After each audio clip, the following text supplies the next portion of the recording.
छोड़ो मुझे, प्लीज छोड़ो मुझे, छोड़ दो मुझे प्लीज। नेहा ने स्वाति को जगाया। उसने देखा कि स्वाति के हाथों पर उंगलियों के लाल निशान उभर आए हैं। सुमित को पता चला कि स्वाति अनाथ होने के कारण उसकी माँ उसकी शादी के खिलाफ है। वो दोनों को ही चाहता था, इसलिए सुमित ने स्वाति से कोर्ट मैरिज कर ली और दरवाजे पर खड़ा हो गया। उन्हें देखते ही सुमित की माँ का गुस्सा बढ़ गया। उसकी माँ उससे बहुत नाराज हो गई और उसने सोचा कि इस लड़की ने ही उसके बेटे पर काला जादू किया है और उसे फंसा लिया है। उसने उन्हें घर में तो ले लिया, लेकिन स्वाति को उसने कभी माफ नहीं किया। कुछ दिन बीत गए और सुमित की माँ ने अपना असली रूप दिखाना शुरू कर दिया। जब सुमित ऑफिस गया तो उन्होंने स्वाति से पूरे घर का काम करवाया। उन्होंने आसपास के सभी लोगों को घर पर खाने के लिए बुलाया और स्वाति से खाना बनवाया और यह सुनिश्चित किया कि स्वाति को खाने का एक भी दाना ना बचे। उसने इसी तरह से कई अत्याचार स्वाति के ऊपर किए। स्वाति को सब कुछ पता चल रहा था, लेकिन वो उम्मीद पर टिकी हुई थी कि शायद किसी दिन उसकी सासू माँ का गुस्सा शांत हो जाए। जैसे जैसे दिन बीतते गए, स्वाति की तबीयत बिगड़ती जा रही थी। एक दिन दोपहर में स्वाति नींद से उठी। गला सूखने के कारण पानी पीने के लिए रसोई में जा रही थी। तभी उसे अपनी सासू के कमरे से कोई आवाज सुनाई दी। वो उस दिशा में मुड़ी। दरवाजा खोलकर देखती है तो क्या, उसकी सासू खुले बालों के साथ बैठी थी। चारों ओर धुआं था। उसकी सासू के सामने नींबू, कुमकुम, एक काली गुड़िया और सुइयां रखी हुई थी। वो गुड़िया को देखकर कुछ मंत्र पढ़ रही थी। जैसे ही उसकी नजर स्वाति पर पड़ी, वह जोर से चिल्लाने लगी, तुम यहाँ क्यों आई हो? मैं तुम्हें नहीं छोड़ने वाली।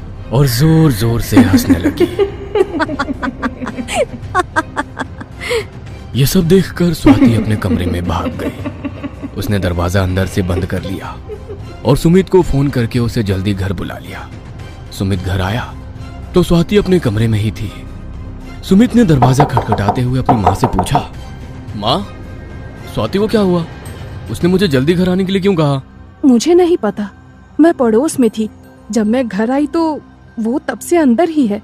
सुमित की आवाज सुनकर स्वाति ने दरवाजा खोला। स्वाति सुमित को कुछ बताने ही वाली थी कि तभी उसकी नजर अपनी सासू माँ पर गई।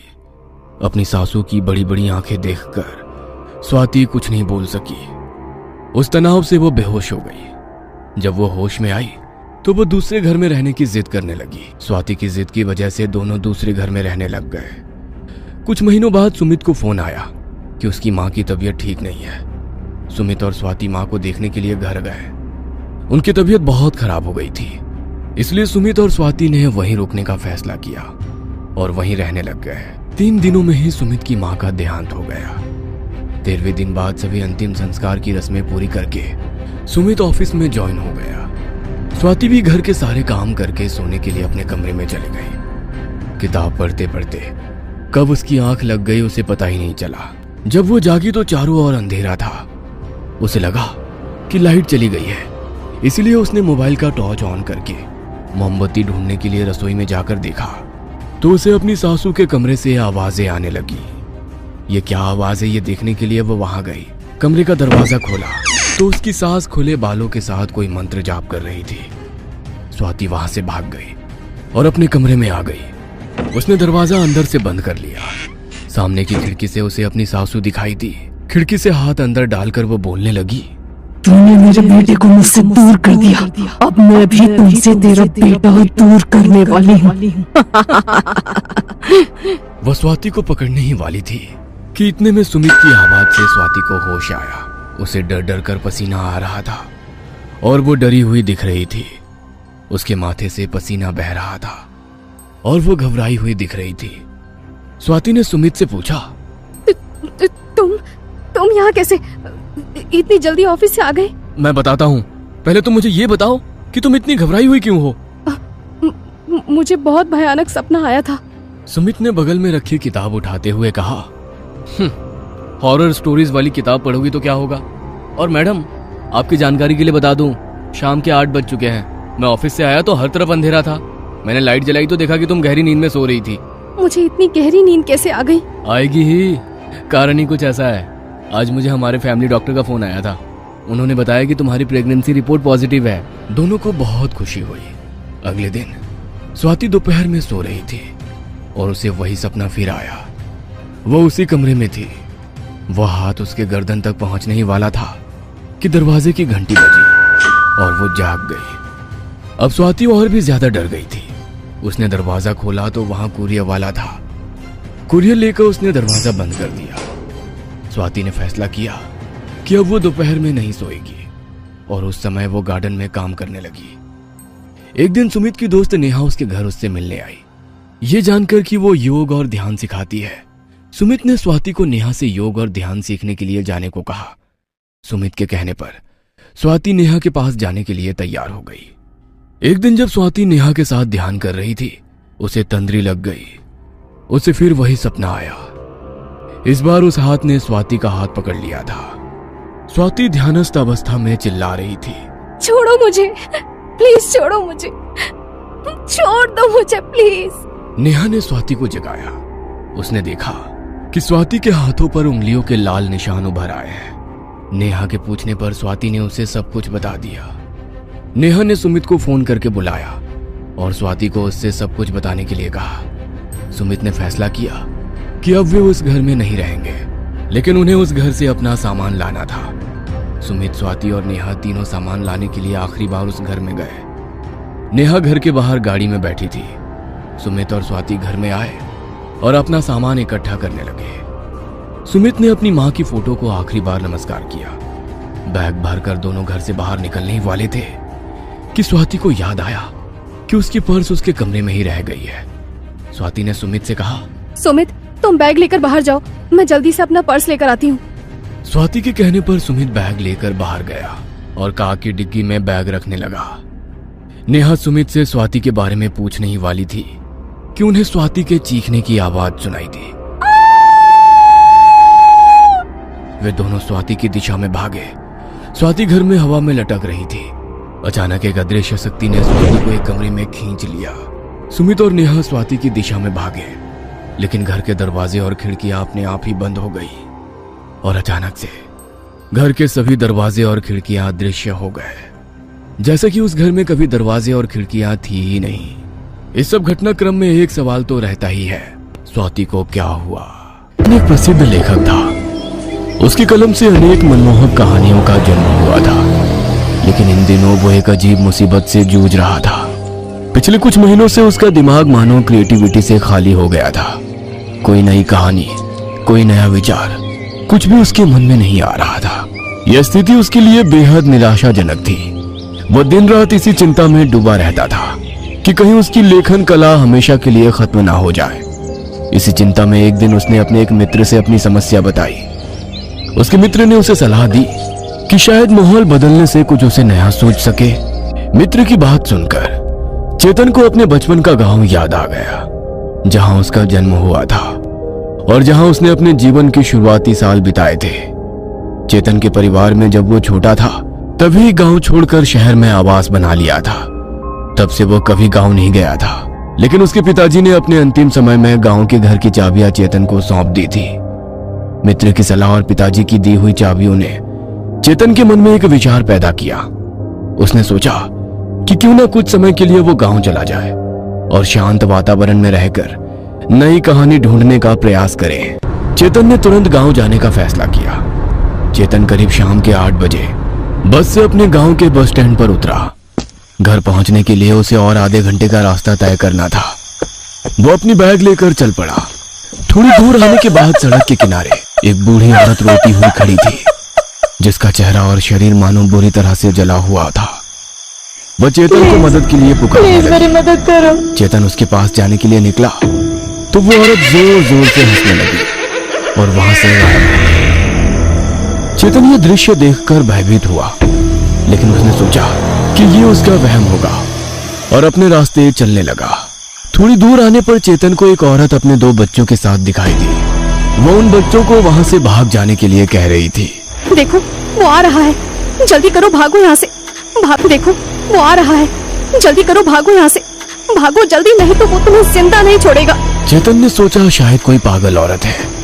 उन्हें अनदेखा कर चेतन आगे अपने घर की ओर चल पड़ा। अब चेतन अपने घर पहुंच चुका था। घर अब पहले जैसा नहीं रहा था, बहुत पुराना हो चुका था, मानो जैसे खंडहर हो। चेतन ने मन ही मन सोचा कि अब बहुत काम करना पड़ेगा, सामान रखकर घर के पहले सफाई करनी पड़ेगी। चेतन यह सोच ही रहा था कि उसकी नजर घर के पास बैठे एक आदमी पर गई। वह बहुत परेशान दिख रहा था। चेतन ने उसकी तरफ जाकर देखा तो उसके शरीर पर कुछ जलने के निशान भी नजर आ रहे थे। चेतन ने उस आदमी से पूछा, तुम कौन हो भाई, और यहाँ क्या कर रहे हो? उस आदमी ने चेतन की ओर देखते हुए कहा, मैं बहुत परेशान हूँ मालिक, मैंने खाना भी नहीं खाया है, अगर आप मेरी कुछ मदद कर दें तो बड़ी मेहरबानी होगी। ऐसा कहकर उसने चेतन के पैर पकड़ लिए। चेतन ने उसे उठाया और कहा, अरे मैं तो इस गांव में अभी अभी आया हूँ, मैं क्या तुम्हारी मदद कर सकता हूँ? हाँ, मगर तुम ये घर साफ करने में मेरी मदद कर दो तो मैं तुम्हें कुछ पैसे जरूर दूंगा। उस आदमी ने थोड़ी देर सोच के कहा, मालिक मेरा नाम भैरू है, मेरा कोई घर नहीं है, अगर आप मुझे यहाँ रहने की इजाजत दे दें तो मैं घर का सारा काम कर दूंगा और आपको कभी कोई शिकायत का मौका नहीं दूंगा। चेतन को भैरू का यह सुझाव पसंद आया और चेतन ने भैरू को घर में रहने की इजाजत दे दी। घर की सफाई करते करते रात बहुत हो चुकी थी। दिन भर की यात्रा और घर की सफाई करके चेतन बहुत थक गया था। चेतन को नींद तो बहुत आ रही थी, लेकिन वो जब भी सोने का प्रयास करता उसे वो सड़क की बूढ़ी और वो बच्चों वाली पागल औरत सपने में दिखाई देते थे। सपने में वो चेतन को करीब आते और उससे मदद मांगते थे। घबराहट में चेतन की नींद खुल जाती थी। दिन बीतते जा रहे थे। चेतन को कुछ बेचैनी सी हो रही थी, उसे कोई कहानी भी सूझ नहीं रही थी। चेतन बहुत परेशान हो गया था। ऐसे ही एक रात चेतन ने शराब की बोतल खोली और शराब पीने लगा, मगर उसे अकेले पीने में मजा नहीं आ रहा था, इसलिए उसने भैरू को भी अपने साथ शराब पीने के लिए बुलाया।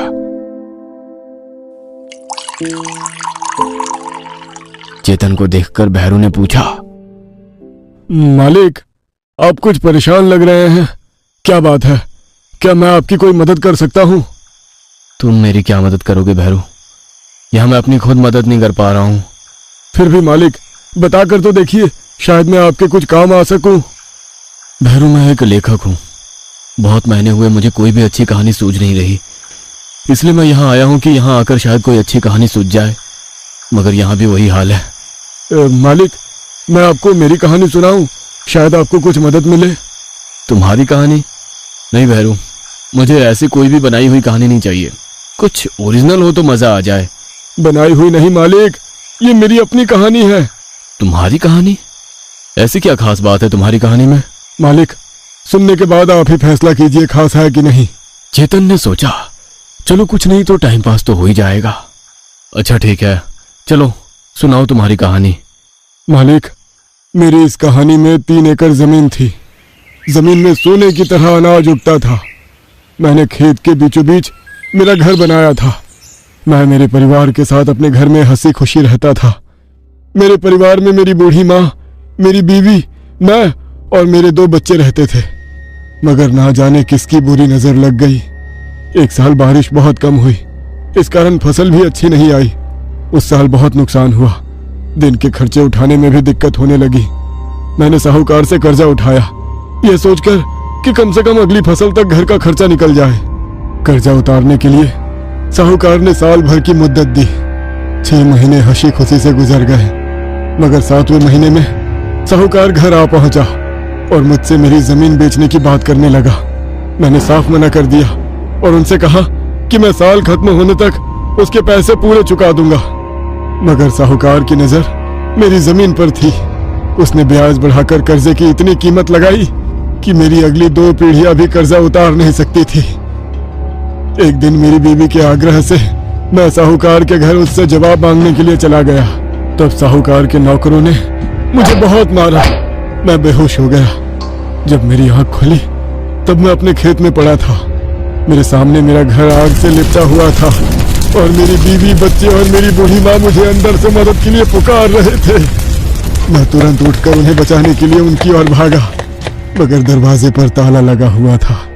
मैंने एक बड़े पत्थर से ताला तोड़ दिया और घर के अंदर उन्हें बचाने के लिए चला गया।